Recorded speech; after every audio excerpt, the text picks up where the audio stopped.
This is an orphan named Lisa. Lisa was a big flop as a computer, but the look and feel of Lisa survived. The icons, the graphic interface, the pull-down menus, and the mouse input were all modified to become an integral part of the Macintosh. And now the Macintosh has been modified in the new Mac SE and the new Mac 2.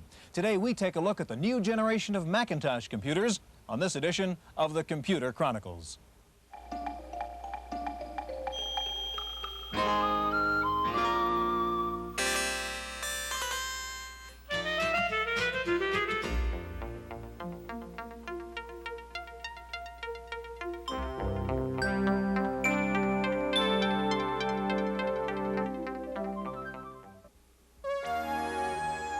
The Computer Chronicles is made possible by Leading Edge, makers of IBM-compatible computer systems, including word processing with spelling correction, communication software, and Hayes-compatible 1200 and 2400 baud modems. Leading Edge, with over 1,000 service centers nationwide. Leading Edge, leading the way to the information age. Additional funding is provided by McGraw-Hill, publishers of Byte. Byte's detailed technical articles on new hardware, software, and languages cover developments in computer technology worldwide.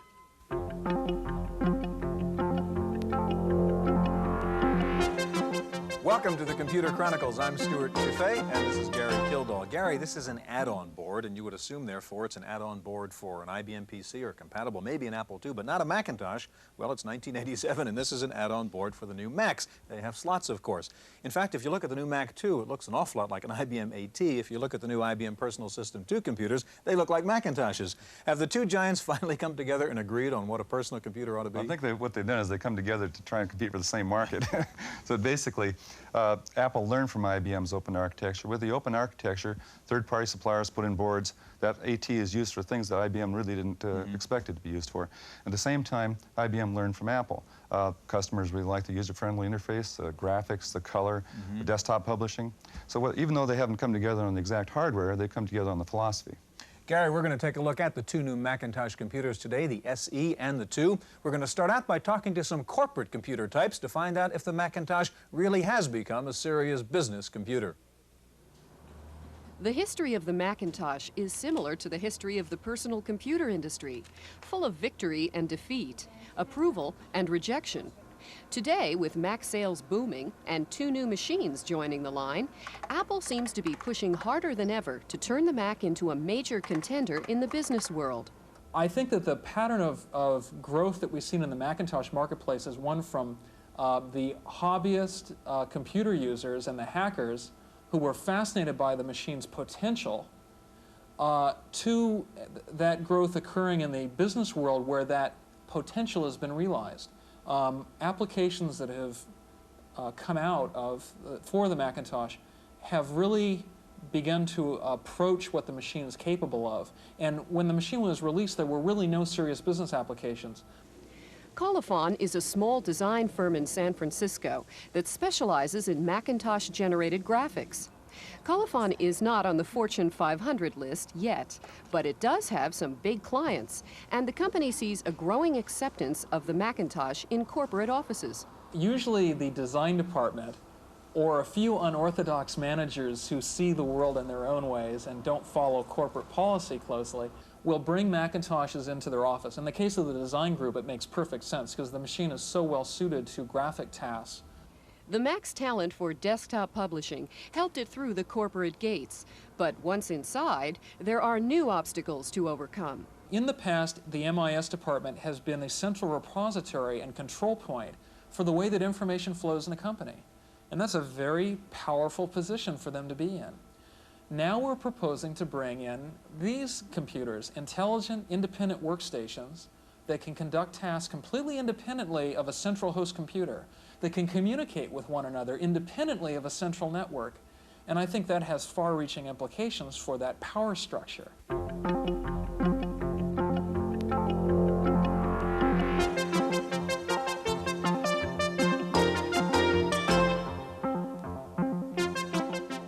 Joining us in the studio now is Charlie Oppenheimer. Charlie's Apple's product manager for the new Macintosh SE. Gary? Charlie, when I first bought a Mac a few years back, I found a couple screws in the back here that didn't work with a regular screwdriver. You couldn't get them out. What was the philosophy originally when the Mac first came out? the closed architecture. Why was it closed up like that? Well, at the time in 1984, we felt that we really had a very good idea of what our customers were going to need, and there was really no reason for most people to get in the box, and so it was really set up to be dealer serviceable only. So the idea was to have a whole package solution. That was exactly what the customers would Exactly, take. right. Now, what's the change in philosophy now? Well, now with the Macintosh SE and the Macintosh 2, we introduce open Macintoshes, Macintoshes that really represent a foundation on which our developers can be creative, to add expansion hardware, application software, and so on. Can you show us how you can get at the expansion chassis and so forth? Sure. Let's talk about let's talk about the differences of the machine overall. You can see right away that we've got a different face. We've got a floppy disk drive here. On top, we have the option for a second floppy or an internal hard disk, which is what I've got here. If we take a look at the back of the machine, and we'll just turn that around, you can see here that we have many of the familiar ports that you've seen in the past. In addition, we have two connections over here called Apple Desktop Bus. That's the new connection medium for the keyboards and mice and other input peripherals. If we take a look inside the machine, pull the cover off, you see a very different Macintosh. And in fact, this Macintosh shares only one component with previous machines. That's the screen. Everything else has been completely redesigned. Over here you see a analog and power supply board. The power supply here is much more heavy duty, 75 watts instead of 50 on the previous machine. A fan, of course, if you have a hard disk, you've got to have a fan inside the machine. Over here, this is a 20 megabyte internal SCSI hard drive, and that is the hard disk option that we talked about. This is the accessory access port for mounting connectors for cards that install inside that need to connect with the outside world. You don't any longer have the Black & Decker solution of getting connectors into the box. If we take a look at the logic board, and you'll see that the logic board has many, many changes on it. I'll sort of tilt it up here. Right away you see this is the expansion slot for the cards. We'll come back to that. Machine has 1 megabyte of RAM, expands to 4 megabytes just like the Plus. The 68,000 still running at the same speed. We have over here the ROM. The ROM has been expanded to 256K from 128K on the previous machines. This part over here is completely new for the machine. This is a gate array. It incorporates 19 chips from the Macintosh Plus, and it's the key to some important performance improvements that we have here. We've got 15 to 20% overall processing speed improvement, and SCSI performance is up to 2 times faster, so that's really important. If we focus in on the slot here, I'll show you an example of a board that would plug into the slot. This is a card from General Computer. It's a 68020 accelerator, and the way it would plug in would be just like so. Plugs in flat, and now you have an expanded machine. There are really 4 types of expansion boards that we see becoming available for the SE. We see this sort, the accelerator, the coprocessor. You know, there's an 8086 coprocessor from AST. There are communications cards, Ethernet, 3278, file transfer, terminal emulation, large screen adapters, Charlie, and so that brings on. up a point. How do you take care of the problem of multiple cards in the machine at the same time? That's right. Yeah, there is one slot, and many people will want to get more than one function inside the machine. That brings up the subject of multifunction cards, and they've been popular with many other machines, and you'll see them appearing here. I think the first type that has been introduced now that will be popular is the 68020 accelerator combined with a large screen adapter. Charlie, you've got the slot in there now so that we can put an add-in board, but I think the manual says don't do it yourself. You've got to take it to your dealer. What's the point in that? Yeah, that's right. Well, you know, as you can see, it was very easy for me to take apart the machine, but this isn't really the sort of thing that the average user would be good at doing. And so to ensure that we have the most reliable installation of the board, we really want to see the dealer do it. You know, this machine really was never designed from the start with the idea of having the user get inside, as we talked about. And so some of the features that you'd want to have inside are not really there to protect the user. Okay, now Charlie, how does this? What's the cost comparison of the Mac, standard Mac, and then the SE? Okay, well, you know, there's the Macintosh 512, the Macintosh Plus, the SE, and the 2. The Macintosh Plus is still at $21.99. This machine with 2 floppies would sell for $28.99, and with the internal hard drive option, $36.99. Okay. Charlie, real quick, people who already own a Mac Plus are a little upset. There's no way to hardware upgrade to the capability of the SE. What was the reasoning behind that? Yeah, you know, we'd always like to see an upgrade available, and that was something that we considered. Unfortunately, in order to provide the kind of expansion and the internal hard disk features that we wanted, there was no way to provide an upgrade. And as you know, I said earlier that every component in here is different except for the screen. Well, that means there is an upgrade, but it's very, very laborious. And so we decided not to do We're that. going to come back in just a second. We're going to take a look at the new Mac 2. It's got color, it's got slots, and it's got speed. Stay with us. We'll take a look at it.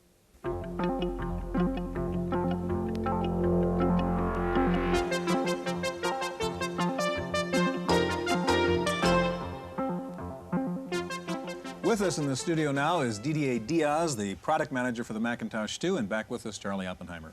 Didier, we've seen Apple introduce the Mac Plus.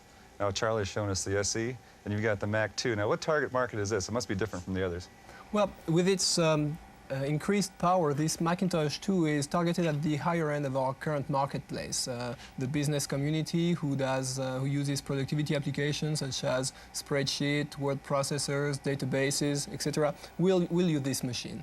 But as well, because of this increased power, we'll see the Macintosh enter or get an increased penetration in new markets such as engineering. We'll see as well lots of these machines in the university market, thanks, for instance, to the ability of this machine to run not only the Macintosh operating system, but as well the Unix operating system, which is very popular there. Now, the SE that Charlie showed us is an open system. Apparently, the Mac 2 is also an open system. Can you show us how that works? Right. The Macintosh 2 has been called an open Macintosh by lots of people, and I guess the reason is I just have to pull these two latches in the back, and I can now open the top and take it off. And that ease of opening the Macintosh will be important because our customers will be able to add cards in the machine very easily by just taking the top off and you just adding tilt it up cards. a second so make sure our audience can see inside. That way so we can see inside there before you pull that card out. Okay, great. Okay. So yeah, as I was saying, the customers will be able to add cards such as this one. This is our video card, and it will allow us to drive both our black and white and our RGB monitor. A few things to point out on this card. First, here I have a configuration ROM. This is part of the NuBus standard. NuBus is the protocols we're using for our slots. It contains information about the card. What happens is at boot time, we scan all the slots and we read this ROM. We find out what the cards are out there. And this way, the customer doesn't have to worry about dip switches or anything of that kind. You put your card in, you boot, and the card is identified. Another very important feature of this card, this here, which is a color lookup table. It contains 16 million entries, 16 million colors. And I can display up to 256 colors at the same time on my screen. So 256 colors at the same time out of a palette of 16 million is something that hasn't been seen up to now on personal computer. Okay, we'll get a chance to see that a little later. We'll see that a little later, right. What do we have here? We have a chassis that can hold a hard disk and 1 or 2 floppy. The hard disk can be either 20 megabyte, 40 megabyte, or 80 megabyte. Just a few comments on the 40 and 80 megabyte drive. They both are 5¼ half-inch drive, and they have an access time under 30 milliseconds, which is very fast. That allows us to transfer over 1.2 megabyte per second over our SCSI interface, and that will really give us a great speed when it comes to open applications, save large files, etc. So let me just put that away and show you the most important part of this computer. Now, as you can see, all we have left in here is the power supply, which is 250 watts, provides a lot of power for both the logic board, the slots, and the hard disk. And we have the most important part, as I said, which is this logic board. So the logic board contains the 020 and the 68881 arithmetic coprocessor. The 020 is a next generation processor from Motorola after the 68000, which is used in the Macintosh Plus and the Macintosh SE. It's a full 32-bit processor, such as the Intel 386, for instance. That allows us to get a speed increase over the Macintosh Plus up to 4 times, I would say. And then we decided to add as a standard this arithmetic chip. And I will show you what this arithmetic chip can do for us. Here we have the 6 NuBus slots, and I already told you a few things about the NuBus slots. Another characteristic of NuBus is that it allows a card in any slot to take over the entire machine. That's called the bus mastership capability. So in the future, when we see new processors coming on the market, you could put a card here with an 030, for instance, or any other kind of processor, and have this very fast processor take over the whole machine. Now, this machine is a Macintosh, and as every Macintosh, it has all kinds of ports built in. We have a SCSI port here, 2 serial ports, two Apple desktop bus port, which allows us to connect input devices, and a sound port. So what this means is you can have a machine with, as I showed you, 40 megabyte, 80 megabyte drive, two floppies, one tape backup connected outside the modem, and yet you have only used one slot. So 6 slots should be many for most of our users. Didi, I want to make sure we have time to actually see it run. So I'm going to ask you to turn to the software now and actually run the two for us and give us a little demo. Right, so all that great hardware gives us, first, great speed. Let me just show you what we'll do with current applications. I mentioned spreadsheets, word processor, etc. This is a Mac Paint, and I'm going to show you what I can do here with a graphic document. Here I can move this document. It's a fairly complicated document, lots of data here, and you see the speed at which I can move all these bits on the screen, and that's due to the speed of the 68020 and as well to the speed of our graphics routine contained in QuickDraw. And basically we'll see the same result on all the current application, whether they're spreadsheet, databases, etc. We'll see increased speed and as well the ability to use a larger screen. This is a 13-inch screen. This is one of the two screen monitors available for this machine, 12 and 13-inch. But now, as I said, this machine will touch new markets. And let me show you a few of the components that will allow us to get into new markets. This is a demonstration of the power of the 68881 arithmetical processor. I'm drawing this equation, sinus x plus 0.75 sinus 2x, and that's the speed at which I would draw this equation without the arithmetic chip. Now, if I switch and go directly to the arithmetic chip, here is what happens. We get speed up to 200 times. So that will allow the Macintosh software to get into areas where it couldn't get up to now for lack of horsepower. Now we're going to see programs, for instance, using 3D rotations coming up on the Mac, modeling programs, etc. So I will just stop this and go to another of the feature of the Macintosh 2, which as well will push the Macintosh 2 into new areas. Let me turn this monitor here from black and white to color.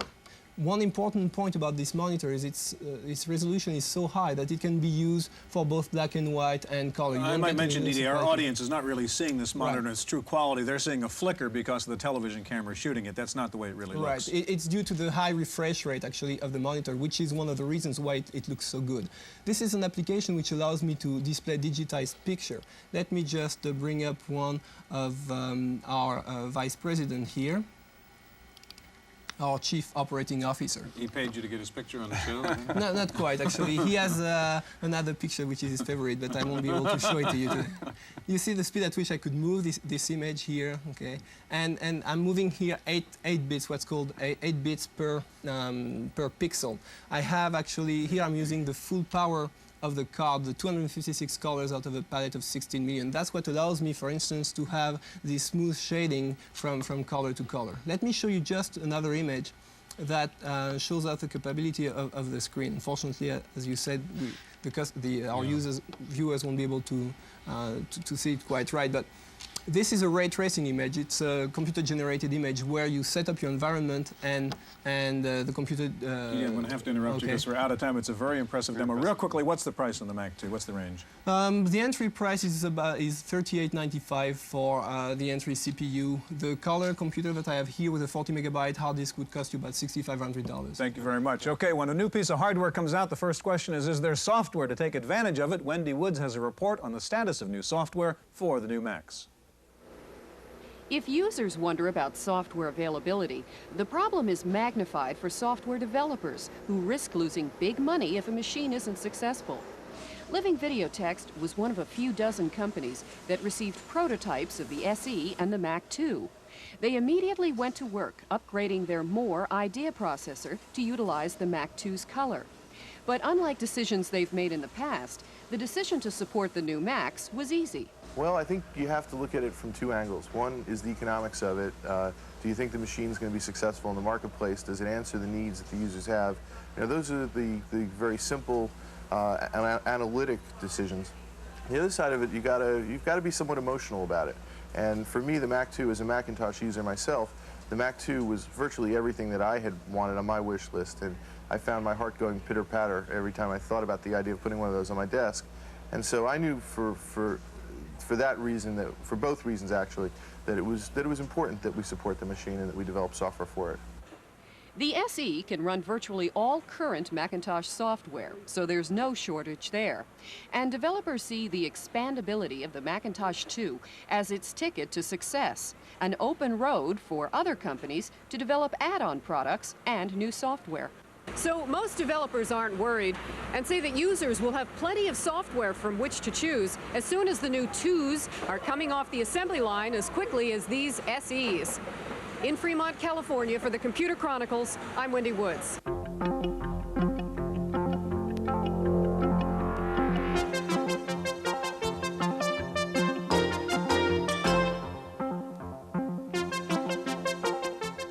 With us in the studio now is our resident analyst, Jan Lewis, and also our very own curmudgeon and commentator, George Morrow.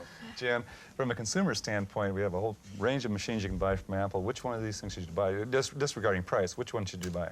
Well, if or you how really, do you decide which one you're going to buy? Clearly, you cannot disregard price. Otherwise, everybody would get the Mac 2. Yeah. I think that what you need to look at is what you want out of your system and how long you want it to last. The Mac SE right now is a very big seller. People who were buying the Pluses are now buying the SE.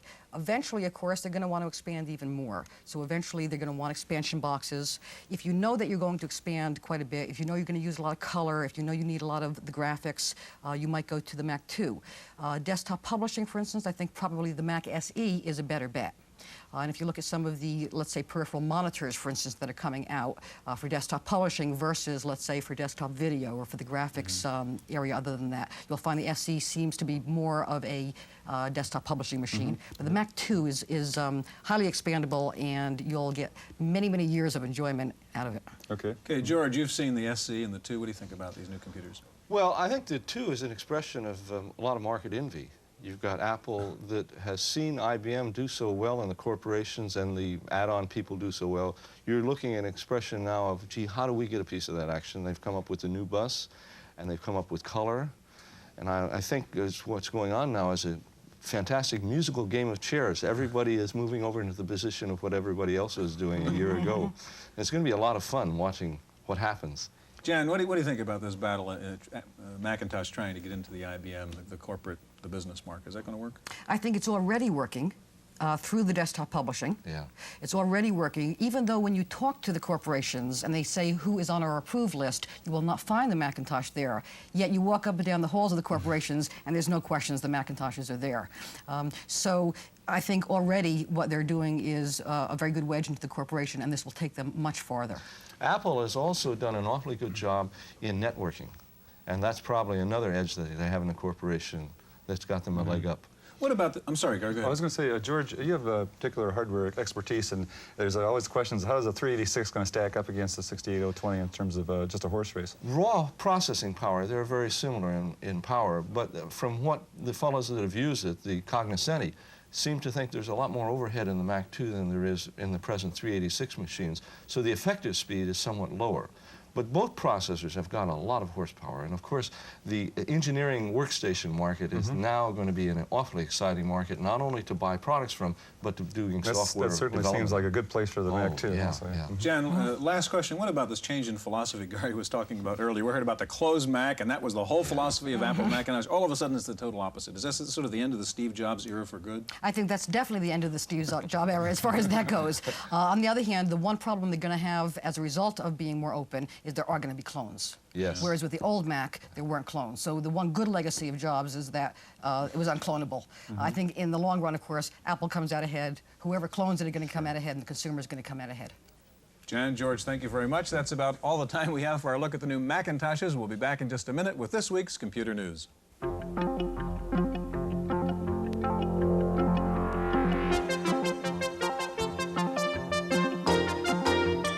Cynthia Steele sitting in for Stuart Chaffee this week. Some West German computer hackers have tapped into NASA's secret files. They were able to gain unlimited access to information on the Challenger and rocket boosters. The computer buffs took advantage of a flaw in the computer security system. They were able to change all the information in the files, including data on at least 20 NASA computers. Ricoh, the Japanese maker of cameras and photocopiers, has added another impressive tool to its inventory. The manufacturer has combined a photocopier with a scanner and shrunk the unit down to book size. But what really makes this copier interesting to computer users is a digital attachment that can store scanned images in digital form. The Army is getting a hand from a new voice-operated expert system called the Automated Intelligence Maintenance System, or otherwise known as AIM. AIM will help the Army to maintain their vehicles. It will ask the mechanic questions. The mechanic then answers yes or no. Once AIM figures out the problem, it displays diagrams on its computer screen. AIM has an input vocabulary of 12 words, but an unlimited output vocabulary. AIM can maintain helicopters, fixed-wing aircraft, and other mechanical and electronic systems. It's time now for this week's software review. Here's Paul Schindler. Come into my laboratory, or better yet, come into the laboratory of Dark Castle, a nifty new Macintosh arcade game. It has animation, it has sound effects, it has a sense of humor. Everything but color, and now that the Mac has color, I'm sure Dark Castle will too. This game is a tough one to play. What we're showing you here is the automated demonstration. You walk in with a certain number of lives and some rocks to throw at the creatures attacking you from all sides. And you walk out, if you're lucky, with your hide. Dark Castle runs on the Apple Macintosh and costs $50 from Silicon Beach Software in San Diego. For the Computer Chronicles, I'm Paul Schindler. The computer industry is responsible for creating new jobs, devices, technologies, and lots of new words. More than 1,000 in the last decade. The new Random House dictionary, hot off the press, shows computer-related words make up the greatest number of entries. In fact, Random House says since it first published the dictionary 20 years ago, computer-related words outnumber other topics by a wide margin. The closest competitor turned out to be new words related to food and cooking. Gallaudet University plans to launch a program teaching written English to deaf students. The project will use networked computers and allow students to carry on conversations at workstations arranged in ring-like local area networks. The instructor communicates with the students online. Students in turn can speak with the teacher or each other in the same manner. The project can open up a new world to deaf students traditionally taught sign language, which has a different grammatical structure than spoken English. The Commerce Department's Bureau of Standards has a new way to fight fires, this time with a computer. It's called Hazard One. This system creates a fire and observes its development, but it's all on paper. Hazard One figures out the amount of gas and smoke a fire would generate in a small house. It also plots out the likely actions of the occupants based on interviews with people who have survived fires. Unlike other systems, Hazard One considers many more factors that may influence the outcome of the fire. Physics, chemistry, fluid mechanics, heat transfer, biology, toxology, and human behavior. And considering all these factors may save more lives. Holland's version of our own FBI has decided to wait out the software age. Its computer system delighted in confusing the good guys with the bad. Wanted list included names of innocent citizens. The software remains unnamed, and in Holland's police department, unwanted. That's it for Computer Chronicles for this week. The Computer Chronicles is made possible by Leading Edge, makers of IBM-compatible computer systems, including word processing with spelling correction, communication software, and Hayes-compatible 1200 and 2400 baud modems. Leading Edge, with over 1,000 service centers nationwide. Leading Edge, leading the way to the information age. Additional funding is provided by McGraw-Hill, publishers of Byte. Byte's detailed technical articles cover the latest in microcomputer technology throughout the world. Byte, the international standard.